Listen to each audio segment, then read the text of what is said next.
Hello, everyone. My name is Klaudia Mitura. I'm a work psychologist and certified chief happiness officer.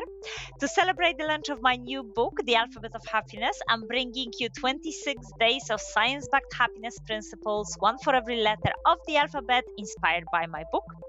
Each day, you'll get a practical tip in under 5 minutes designed to give your mood a real boost.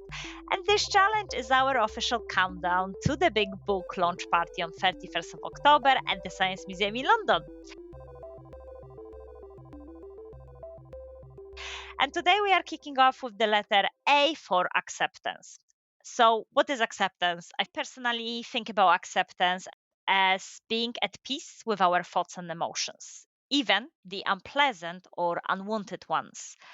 And I think often in the moment, this may seem counterintuitive to want to embrace our challenging emotions when our instincts might be screaming for us to avoid, fix, or control them.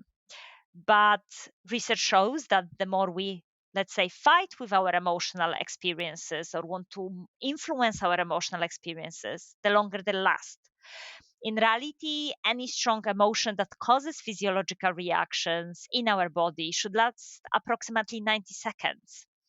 So, acceptance is very much about taking a pause to observe your experiences with interest, describe them, name them, and actually watch as they change. And in the Alphabet of Happiness, I explore various techniques of managing our emotions with more ease and comfort. And today I encourage you to practice one of them. That is, practice emotional granularity. That means practicing naming and describing your emotions as precisely as you can.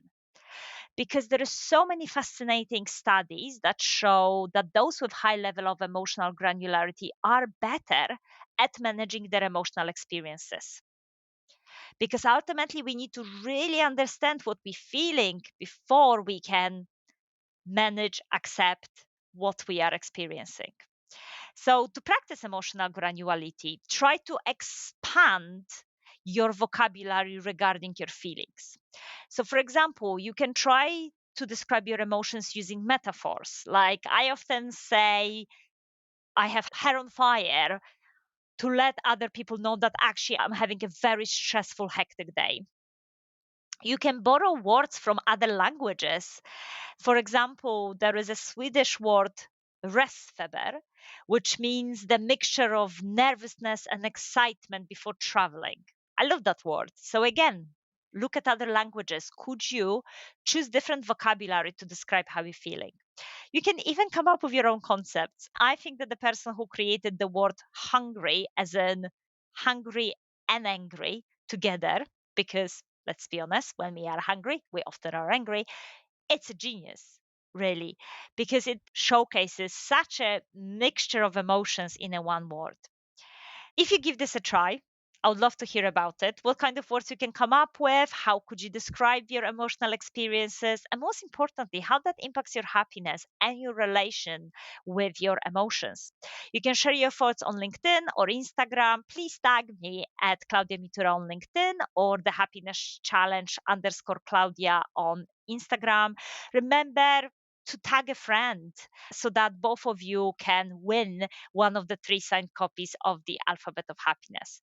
And of course, if you cannot wait, you can grab your own copy and start your happiness journey straight away.